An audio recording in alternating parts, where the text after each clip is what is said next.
오늘 본문은요, 지난 시간에 이어서 전도하러 나가는 제자들에게 예수님께서 전하시는 말씀입니다. 오늘 본문은 문단으로는 16절에서 23절까지 그리고 24절에서 31절까지 이렇게 두 개로 나누어져 있지만 내용상으로 볼 때는 하나의 흐름이라고 볼 수 있기 때문에 오늘 이 한 본문으로 함께 살펴보도록 하겠습니다. 먼저 이 전반부의 흐름을 살펴보면요, 예수님께서 이제 제자들을 내보내시면서 늑대들 사이에 양을 보내는 것과 같은 심정이다라고 말씀을 하십니다. 그러면서 그들을 걱정하시면서 이야기를 하시는데 뱀처럼 슬기롭고 비둘기처럼 순결해야 한다라고 이야기를 하시죠. 그러면서 사람들을 조심해야 된다라고 말씀하시는데, 여기서 뱀과 비둘기라고 하는 것은 그저 상징적인 의미로 그렇게 어떤 뭐라 해야 될까요? 비유로 이야기했을 뿐 그 이상의 다른 의미는 없습니다. 뱀이나 비둘기의 모든 특성을 다 총망라해가지고 뱀의 습성은 뭐 발이 없고 기어다니니까 뭐 이렇게까지 적용하려고 하는 것은요, 어떻게 보면 하나님의 말씀을 좀 곡해하거나 좀 왜곡시킬 수가 있습니다. 여기서는 그냥요, 말 그대로 그냥 지혜롭게 행동하고 순결하게 행동해라, 여기까지의 말입니다. 더 이상의 의미는 부여할 필요가 없습니다. 그리고요, 그러면서 이제 예수님께서 이제 시대가 악해져서 가족들이 서로를 해하고 죽음에 내몰리게 하는 그런 세상이 되어버렸기 때문에 너희들도 그런 위협 가운데에 처하게 될 때가 오게 될 것이다 라고 이야기를 합니다. 하지만 너희들이 잡혀갈 때 걱정하지 마라. 성령께서 너희 안에서 너희가 해야 할 말들을 떠오르게 할 것이고 말하게 할 것이다 라고 이렇게 이야기를 하시죠. 그래서 그렇게 박해와 핍박이 일어나거든 또 다른 마을로 이동해서 또 거기에서 복음을 전하고, 또 거기에서 박해가 일어나면 또 다른 마을로 이동을 해라, 이렇게 얘기를 하십니다. 그래서 결국에 이 전반부 전체 내용은 전도를 하다 보면 위험한 상황에 처하게 될 때가 있겠지만, 그러나 성령께서 할 말도 떠오르게 하실 거고 지켜주실 때니까 걱정하지 말고 염려하지 말고 하나님의 말씀을 담대하게 전해라, 이런 이야기를 하고 있는 것이죠. 그리고 또 후반부에서는요, 자기들을 핍박하고 박해하는 자들을 두려워하지 마라. 진짜 두려워해야 할 분은 오직 하나님이다, 이런 얘기를 하시는데요. 하나님의 보호하심과 돌보심이 너희들을 지키고 있을 테니까 염려하지 말고 걱정하지 말고 두려워하지 말아라, 이런 이야기를 하고 계십니다. 결과적으로 이 전반부와 후반부 전체에서 말하고 있는 것은 무엇이냐면, 전도를 나갔을 때의 여러 가지 위험과 고난과 역경 가운데 처하게 될 테지만 그 상황 가운데에서 걱정하거나 염려하거나 두려워하지 말아라. 너희의 하나님께서 너희들을 지켜주신다, 보호해 주신다, 돌보신다, 이런 얘기를 하고 있는 거죠. 지난 시간에는 예수님께서 자기가 보낸 제자들에게 능력도 주시고 그들이 먹을 것과 입을 것과 지낼 것에 대해서 염려하지 마라, 하나님께서 다 채워주실 것이다, 이런 약속을 하셨죠. 그런 것처럼 오늘은 이제 너희들이 그런 위험한 상황에 처하게 되더라도 내가 지켜주겠다라고 하는 약속을 예수님께서 하고 계신 겁니다. 그런데요, 조금 이상해요. 분명 제자들을 보내는 예수님의 자기의 심정이 늑대들 사이에 양을 보내는 것과 같다, 그렇게 내가 안타깝고 내가 상당히 마음이 애린다, 이렇게 얘기를 하시는 이 분인데, 그분이 제자들에게 하는 말이 뭐냐면, 너네들 잡혀가게 될 거야. 잡혀가서 매를 수도 없이 맞게 될 거야. 그리고 어쩌면 죽게 될 수도 있어. 지금 이런 얘기를 하고 있는 거예요. 아니, 지금 지금 전도 훈련 처음 나가는 사람들한테 힘을 북돋아 주고, 그래, 하는 대로 다 할 수 있어, 잘 할 거야, 이런 얘기를 하는 게 아니고요, 너네 이제 전도하다 보면 니네 죽을 수도 있다, 이런 얘기를 하고 있는 거예요. 너무 좀 과한 말씀 아닐까요? 그런데요, 사실 예수님께서 지금 제자들에게 이런 얘기를 하시는 이유는요, 그냥 시답잖은 그런 위로나 하려고 이런 얘기를 하시는 게 아니에요.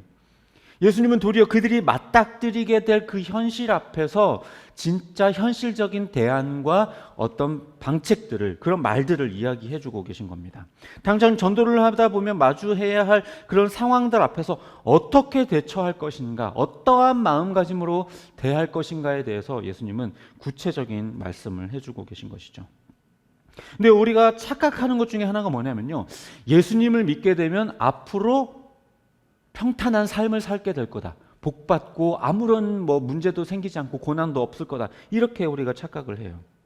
예수님의 제자가 되어도요, 풍랑이는 바다를 항해할 때 풍랑이 바닷속으로 바닷물이 이 배 안으로 들어오게 돼요.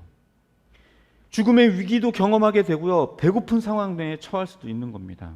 우리가 예수님을 믿는다라고 해서요, 그날로부터 사업이 잘 풀리고 승승장구하고 무조건 승진하고 하는 일마다 다 잘 되고 부자가 되고 이런 게 절대로 아니에요. 예수님의 12사도들 가운데요, 단 한 명도 편하게 생활하다가 편하게 죽은 사람이 단 한 명도 없어요. 바울도 온갖 고생과 죽음의 위기를 몇 번이나 넘겨야 했어요. 만일 예수님을 믿고 복 받는다라고 하는 우리가 알고 있는 그 세속적인 그 기준으로 이 12사도와 바울을 평가한다라고 하면요, 이들은 실패한 인생이고요, 완전히 저주받고 쫄딱 망한 인생일 거예요. 결국 예수님 믿고 복 받는다거나 망사 형통한다는 식의 이해는요, 아주 큰 착각인 것이죠. 예수님께서도 분명하게 이야기를 했어요. 아니, 야, 집주인한테도 바알세불이라고 이야기를 하는데 너희 하물며 너희한테는 덜하겠냐? 이게 무슨 말이냐면 예수인 나한테도, 메시아인 나한테도 귀신의 왕이다 이렇게 이야기하는데, 바리새인들이 앞전에 그 본문에서 그렇게 얘기를 했었죠. 그렇게 나한테 이야기를 하는데 하물며 너희에게는 더하지 않겠느냐? 이렇게 얘기를 하고 계신 거죠. 그러니 이 12사도가 나아갈 때에 그런 위협과 어려운 상황에 처할 수밖에 없다라는 건 너무나도 당연한 것이죠. 하지만요, 어쩌면 이 12사도들은 예수님의 제자가 되어서요, 인정받아서 이제 전도 훈련을 나가면서 어쩌면 조금 들뜬 마음이 있었을지도 몰라요. 뭐라도 된 것처럼, 아, 이제 내가 뭔가 복음을 전하고 능력을 행할 수 있는 사람이 됐구나 라고 하는 생각을 가졌을지도 모르겠습니다. 또 어쩌면 자기가 예수님이라도 된 것처럼 뭔가 승승장구하게 될 장밋빛 미래를 꿈꿨을지도 몰라요. 수많은 사람들이 자기에게 몰려오고 인기가 급상승하고 명예를 얻게 되고 권력을 쥐흔들게 되고 부를 얻게 되는 어떤 그런 상상을 했을지도 모르겠습니다. 이거는 뭐 그냥 상상이기는 하지만 우리가 기억하는 것처럼 제자들 몇 명이 나중에 예수님께 찾아와서 예수님, 우리 한 자리 주십시오라고 요청했었던 사건이 있기도 했죠. 그런 걸로 봤을 때에 이 제자들의 모습이 충분히 그러고도 남았을지도 모릅니다. 아무튼 간에, 그런데 예수님께서는 그런 기대들을요, 완전히 무너뜨리신 거예요. 물론 그들의 사역을 축복하고 위로하시고 뭔가 보듬어 주시고 하신 것은 맞지만, 그럼에도 불구하고 이 사역이 그리 만만하지 않고 순탄하지 않다라는 이야기를, 현실적인 이야기를 분명하게 들려주셨죠. 그래서 뭔가 세속적인 기대와 소망들을 내려놓고 목숨을 내어놓을 만큼의 그런 사명감을 가지고 나아갈 때에 내가 너희들의 영혼을 책임지겠다라고 말씀을 하고 계신 거죠. 우리도요, 예수님을 믿고 교회를 다니면서요, 어떤 그런 기대를 가지고 살아갈 때가 참 많은 것 같아요. 온 우주 만물을 다 다스리시고 창조주가 되시는 하나님이시니까 내가 그분을 이제 믿게 되니까 만사형통하겠지, 부자가 될 수 있겠지, 복 받겠지. 그런 세속적인 물질과 권력, 인기와 명예 이런 것들을 손에 쥘 수 있을 것만 같은 그런 생각을 우리가 때로 하게 됩니다. 하지만 예수님의 제자로 살아간다라는 것이 목숨을 내어 바쳐서 죽음의 상황 가운데에서도 그 고난을 자처하는 그런 삶이라는 것을 이야기했던 것처럼, 우리가 예수님을 믿고 따른다라고 하는 것은요, 그렇게 낭만적인 스토리만은 아니에요.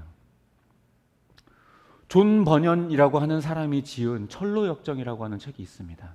그 책을 살펴보면요, 이 크리스찬이라고 하는 사람이 천국을 향해 가는 그 여정 가운데 겪는 그 인생 여정에 대해서 그려놓은 책이에요. 소설입니다.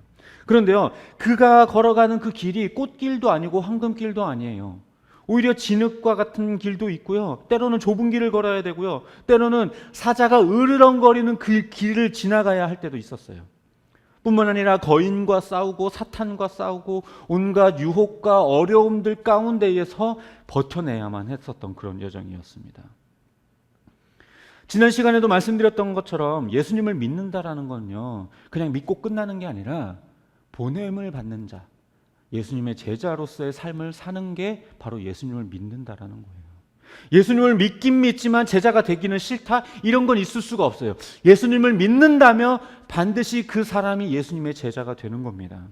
특별한 사람들만 제자가 되는 게 아니고요, 예수님을 주님이라고 부르는 모든 자는 주인이 맡겨주신 그 사명을 감당해야 할 종들인 거예요. 저와 여러분이 다 하나님의 종이고 주님의 뜻을 따라 제자가 되어야 하는 사람인 것입니다. 다시 말해서 우리가 제자로서의 삶을 산다라는 것, 그리스도인으로 산다라는 것, 그것은 때로는 고난을 자처해야 할 때도 있고 때로는 어려움이나 위협에 처하는 순간이 올 수도 있다라는 거죠. 그래서 우리가 제자된 우리는 이런 고난과 위험을 감수해야 할 각오를 할 필요가 있다라는 거죠. 하지만 분명한 것은요, 오늘 본문이 분명하게 이야기를 하지만 그런 고난과 위협조차 하나님과 우리의 사이를 갈라놓을 수 없습니다. 로마서 8장 35절은 이렇게 말해요. 누가 우리를 그리스도의 사랑에서 끊을 수 있겠습니까? 환난입니까? 곤고입니까? 박해입니까? 굶주림입니까? 헐벗음입니까? 위협입니까? 또는 칼입니까? 이 말인즉슨 우리 삶에 이런 것들이 찾아오게 될 거라는 거예요. 가난과 배고픔과 칼과 헐벗음과 곤고와 환난과 이런 것들이 우리들의 삶에 찾아올 수 있다라는 거예요. 없다는 게 아니에요. 있고 그것들이 우리를 위협하고 하나님의 사랑에서 그것들을 끊어내려고 부단히도 노력하게 하고 있다라는 거예요. 그러나 그럼에도 불구하고 결코 그런 것들이 하나님의 사랑 안에 거하는 우리를 끊어낼 수 없다라고 말씀하고 있는 것이죠. 오늘 예수님께서 제자들에게 하셨던 말씀도 이와 같은 거예요. 수많은 핍박과 어려움들과 고난과 역경들이 너희들에게 찾아오겠지만 그럼에도 불구하고 내가 너희들을 사랑하고 내가 너희들의 영혼을 책임지고 내가 너희들을 구원할 것이니까 결코 두려워하지 말아라. 염려하지 말아라. 내가 너희들을 끝까지 책임지겠다. 제자의 삶이라는 것, 그리스도의 삶이라는 것이 이러합니다. 예수님을 믿게 되었다고 해서 세상 사람들과 달리 고난을 겪지 않게 되거나 어려움에 처하지 않거나 가난에 처하지 않게 된다라는 말이 절대로 아니에요. 여전히 그런 위협 속에 있을 수 있지만 분명한 것은 그 위협이 하나님과 우리 가운데 있는 그 사랑을 끊어낼 수 없다라는 겁니다. 지난 시간에 독립군이라는 이야기를 했었죠. 나라의 독립을 보기까지 목숨을 내어놓고 그렇게 의연하게 자신의 상황을 받아들이고 끝까지 독립운동을 하며 죽음의 상황까지 나아가면서 그렇게 담대해졌었던 그 독립군들처럼 그리스도인들도 담대해져야 해요. 예수님께서는 제자들에게 두려워하지 말라라는 이야기를요 26절, 28절, 31절에 걸쳐서 3번씩이나 말하고 있어요. 두려워 말아라, 두려워 말아라, 두려워 말아라. 걱정하지 마라, 염려하지 마라. 이 말은요 어떤 의미에서 우리가 걱정할 만한 일, 두려워할 만한 일이 찾아온다라는 거예요. 두려워할 만한 일이 없는데 두려워하지 말라는 말을 뭐하러 하겠어요. 두려워할 만한 일이 우리에게 찾아오니까 두려워하지 말라고 이야기를 하는 거겠죠. 하지만 그럼에도 불구하고 영혼을 책임지시는 하나님으로 말미암아 우리가 두려워할 필요가 없다라고 하나님께서는 이렇게 우리에게 말씀해 주고 계신 거예요. 게다가 예수님은요 조금 더 세밀하게 참새가 땅에 떨어지는 것조차도 하나님이 허락하시지 않으면 일어날 수 없는 일이다. 하나님께서는 너희들의 머리카락 개수까지도 세고 계시다.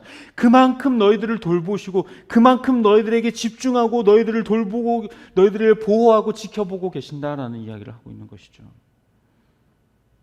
우리의 삶에 전혀 관심도 없이 그냥 일만 시키는 그런 분이 아니라 우리를 사랑하시고 그 무엇보다 귀히 여기시는 그 하나님이라는 이야기를 하는 겁니다. 말씀을 정리하도록 하겠습니다. 예수님은요 이 제자들을 내보내시면서 이 안타까운 마음을 숨기지 않으셨지만 그렇다고 해서 마냥 행복하고 즐거운 얘기만 한 것도 아니고요 마냥 위로만 한 것도 아니었습니다. 그들이 처하게 될 현실에 대해서 분명하게 이야기를 하고 그 상황 가운데서 두려워하지 말고 담대하라고 이야기를 하고 계시죠. 그게 제자의 삶이기 때문에 감수해야 할 몫입니다. 물론 우리가 아직 준비되지 않을 수는 있어요. 그러나 제자가 되지 않는 건 아닙니다. 아브라함도 돌아보면요 75세에 부름받았지만 이삭을 낳기까지 25년이라는 세월이 걸렸고 그리고 이삭을 하나님께 다시 도로 바치는 시간까지 합치면 30여 년을 훌쩍 넘기는 시간을 보내야 했었습니다. 그만큼 하나님을 온전히 신뢰하는 데에 걸렸던 시간이 30년 정도 걸렸다라는 거죠. 우리도 어쩌면 그 이상 걸릴지도 모르겠습니다. 아니 어쩌면 우리들의 평생 동안에 그렇게 하나님을 의지하고 신뢰하는 방법을 배워나가게 될지도 모르겠습니다. 하지만 우리가 그분의 사랑을 조금이라도 경험했다면 이 제자의 삶이 두렵다고 회피하거나 도망쳐서는 안 되겠죠. 두려운 일이 생길지라도 어려움이 있을지라도 하나님이 내게 주신 그 사명을 감당하겠다는 그 담대한 마음으로 두려움을 떨쳐내고 그렇게 서야 할 것입니다. 저 여러분의 삶 가운데 아마 수많은 환난과 걱정거리들, 염려들이 아마 앞으로도 쌓여 있을 거예요. 다 포기하고 싶고 떠나고 싶고 내려놓고 싶은 순간도 아마 있을 겁니다. 부모로서, 아내로서, 남편으로서, 아니면 직장인으로서 그 어떤 일들을, 사명들을 다 내려놓고 다 포기해버리고 싶다, 떠나고 싶다 이런 생각이 들 때도 있을지도 모릅니다. 어쩌면 저 역시도 이 목회고 뭐고 다 포기하고 떠나고 싶다 이런 생각이 드는 순간이 올지도 모르겠습니다. 하지만 그럴 때 우리가 되새겨야 할 것은 무엇이냐면 바로 우리를 향한 그분의 사랑과 은혜입니다. 우리가 그분께 어떠한 사랑을 받았는가, 그분이 우리를 향해 얼마나 신실하신가, 우리가 이것을 기억한다면 우리는 그분을 떠날 수 없겠죠. 하나님 단 한 번도 우리를 향해서 실수하신 적이 없고 우리를 실망시키신 적이 없고 포기하거나 내팽개치신 일이 없어요. 언제나 눈동자처럼 지키셨고 머리카락 셀까지 셀 만큼 그렇게 눈여겨보고 계셨고 늘 선함으로 긍휼을 베풀어 주셨어요.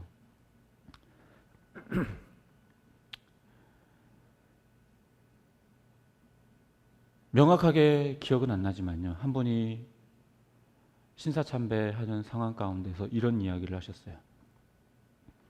하나님이 나를 한 번도 버리신 적이 없는데 내가 어떻게 하나님을 버리겠느냐. 저와 여러분의 삶을 하나님이 단 한 번도 놓지 않았는데 우리가 어떻게 하나님을 버리고 사명이 두렵다고 떠나겠습니까? 바라기는 삶에 찾아올 그런 위기들 앞에서 뒤로 도망치지 않고 하나님의 사랑과 신실하심 앞에 신뢰함으로 전진하는 그런 제자의 삶을 사는 저와 여러분이 되시기를 주님의 이름으로 축복합니다.